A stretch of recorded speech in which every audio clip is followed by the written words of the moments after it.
Baba, niseme asante kwa ajili ya wakati mzuri ambao umeufanya. Tunaushangilia, tunaufurahia. Tuko hapa kwa ajili ya fumbo ambalo mpaka leo dunia ya wengi hawajalitambua. Kwa neema na kibali chako tunataka kusikia, ili tusiwe kati ya wale wengi wasiolielewa fumbo hili.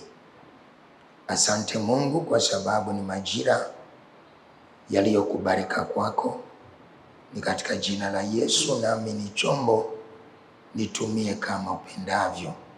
Ninaomba yote kwa jina la Yesu Kristo, amen. Basi kama nilivyokuwa nimetangaza mwezi mmoja uliopita kwamba kuanzia tarehe 3 tutakuwa hapa, lakini kwa ajili ya kujua yamkini hatukuyafahamu. Naomba unisikilize kwa makini.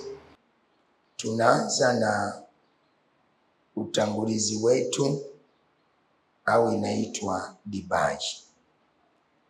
Mtu wa Mungu, unatakiwa kujua maisha ni ya kiroho, hajawahi kuwa ya kimwili. Ukiona watu wanaenda kwenye maombi makanisani au kwa waganga, ndio ujue huwa wanahangaika kutafuta ulimwengu usioonekana kwa macho ya mwili, ila kwa matendo yake ni dhahiri katika ulimwengu wa mwili. Ila kundi kubwa huhangaika bure, wasijue hata wanachokihangaikia, ila wanafuata mkumbo. Ndio maana wanasema dunia huwa inaongozwa na watu wachache wanaoongoza wajinga wengi.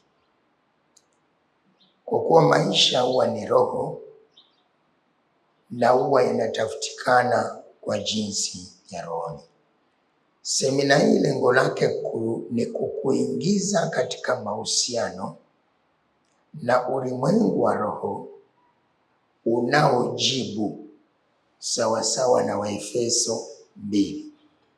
Lengo la semina hii ni kukutengenezea mahusiano ya wewe kuingia katika ulimwengu wa roho, ambao ulimwengu unaojibu sawa na Waefeso sura ile ya 2, sawa na Ufunuo 5:9-12, sawa na Isaya 61 mstari wa 3 na wa 11, sawa na Isaya 60. Ukisoma Waefeso sura ile ya 2 inasema, nanyi mlikuwa wafu kwa sababu ya makosa na dhambi zenu, ambazo mliziendea zamani kwa kuifuata kawaida ya ulimwengu huu, na kwa kumfuata mfalme wa uwezo wa anga, roho yule atendaye kazi sasa katika wana wa kuasi. 3, ambao zamani sisi sote nasi tulienenda kati yao katika tamaa ya miili yetu, tulipoyatimiza mapenzi ya mwili na ya nia, tukawa kwa tabia yetu watoto wa hasira kama na hao wengine. 4, lakini Mungu kwa kuwa ni mwingi wa rehema, kwa mapenzi yake makuu aliyotupenda, hata wakati ule tulipokuwa wafu kwa sababu ya makosa yetu, alituhuisha pamoja na Kristo, yani tumeokolewa kwa neema. akatufufua pamoja naye, akatuketisha pamoja naye katika ulimwengu wa roho katika Kristo. Sasa tunapozungumzia maandalio haya, mahangaiko unayoyaona, sababu wengi wamefundishwa na kusoma ukurasa wa kwanza wa kitabu na hawana ufahamu na utangulizi au dibaji. Utangulizi au dibaji inamsaidia msomaji kukielewa kitabu kabla ya kisoma. Kwa nini?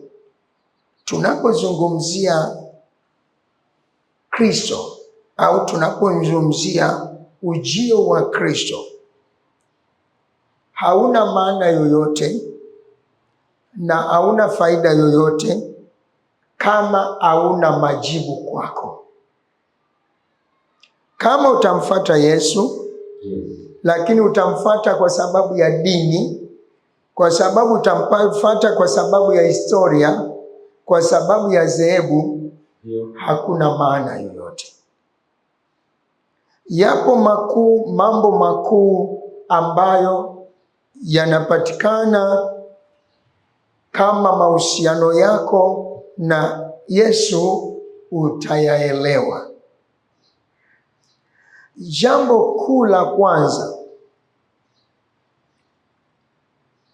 ni wewe kuwa kusudi la kuumbwa kwako.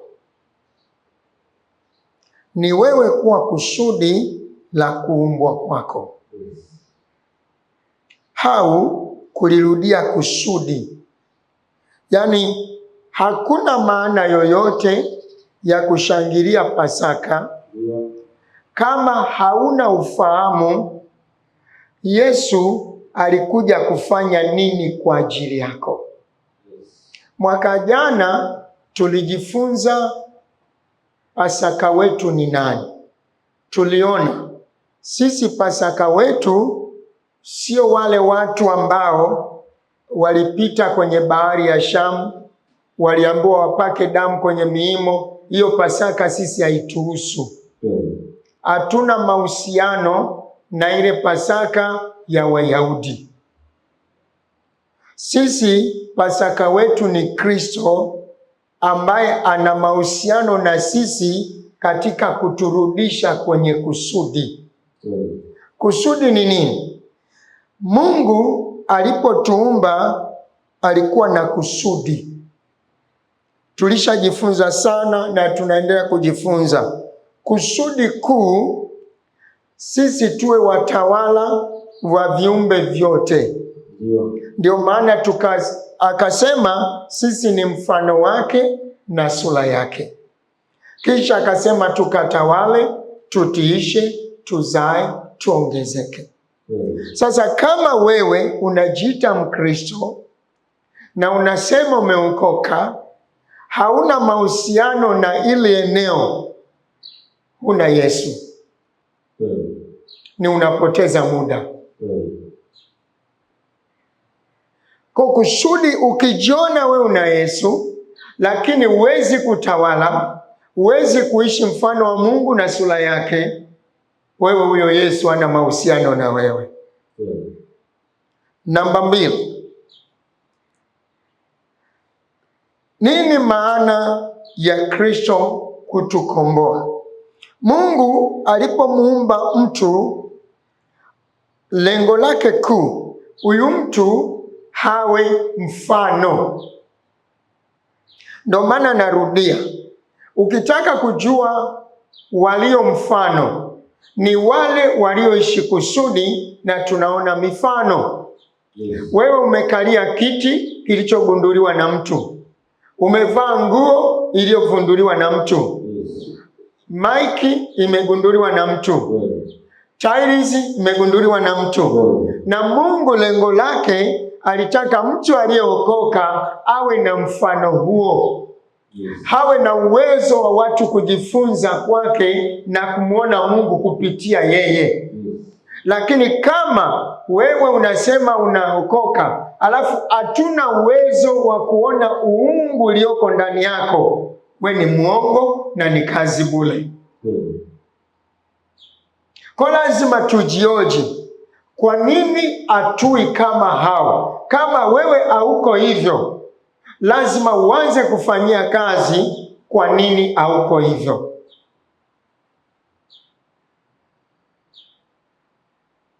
Lazima hicho kitu kifanyie kazi.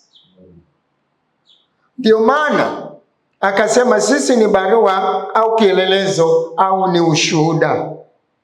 Sawa na ile Ufunuo 12:11 kwamba watamshinda Ibilisi kwa neno la ushuhuda wao na kwa damu ya mwanakondoo. Ushuhuda si kwamba ujisifie umetoa mapepo. Huo ni ushuhuda wa kitoto. Ushuhuda mkubwa ni ule unaoweza kushuhudia kwa matendo makuu Mungu aliyotenda kwako. Sasa ushuhuda wako, Yesu alisema msihangaike kwa sababu mapepo yanawatii, lakini kitu cha kufanya, hakikisheni majina yenu yameandikwa mbinguni. Jina lako linaandikwaje mbinguni? Kwa faida ulio nayo duniani. Leo ninarudia, Nyerere hajafa, Petro hajafa, Paulo hajafa. Lakini kwa nini hawajafa? Yesu alisema hapa kuna watu hawataonja mauti. Si alisema? Hawafi kwa sababu wewe usipomtaja Petro Tabata, watu wanamtaja Magomeni. Usipomtaja Magomeni, watu wa Gongo la Mboto wanamtaja. Wewe usipomtaja Nyerere Dar es Salaam, kuna Nyerere anatajwa Musoma, anatajwa Tanga, maana yake hajafa. Kwa maana yake ni kama tunasema tumeokoka, hatuna ushuhuda, hata watu wa kusema hakika huyu amegundua gari, aliitwa fulani aliokoka, hapo hakuna kitu. Tunapoteza muda. Kama wewe una uwezo wa kuweza kumfanya mtu aliyekuwa ameshindikana, maisha yamemshinda, tabia mbaya, na huyo mtu akabadilika akawa mtu mzuri, watu wakamwona Yesu kupitia wewe, hakuna wokovu hapo. Kipimo chako ni unavyoweza kumbadilisha mtu akawa mtu wa maana yule aliyekataliwa. Hiyo ndio ushuhuda.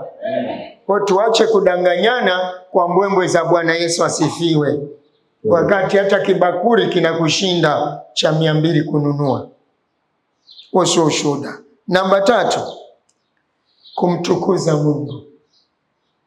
Kwamba Mungu ameumba viumbe vyote, wakiwemo hao ndege tunaowasikia wanaimba, ili yeye atukuzwe.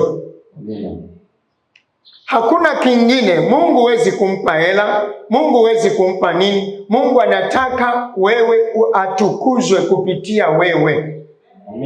Watu wamtukuze Mungu na Mungu atukuzwe na wewe.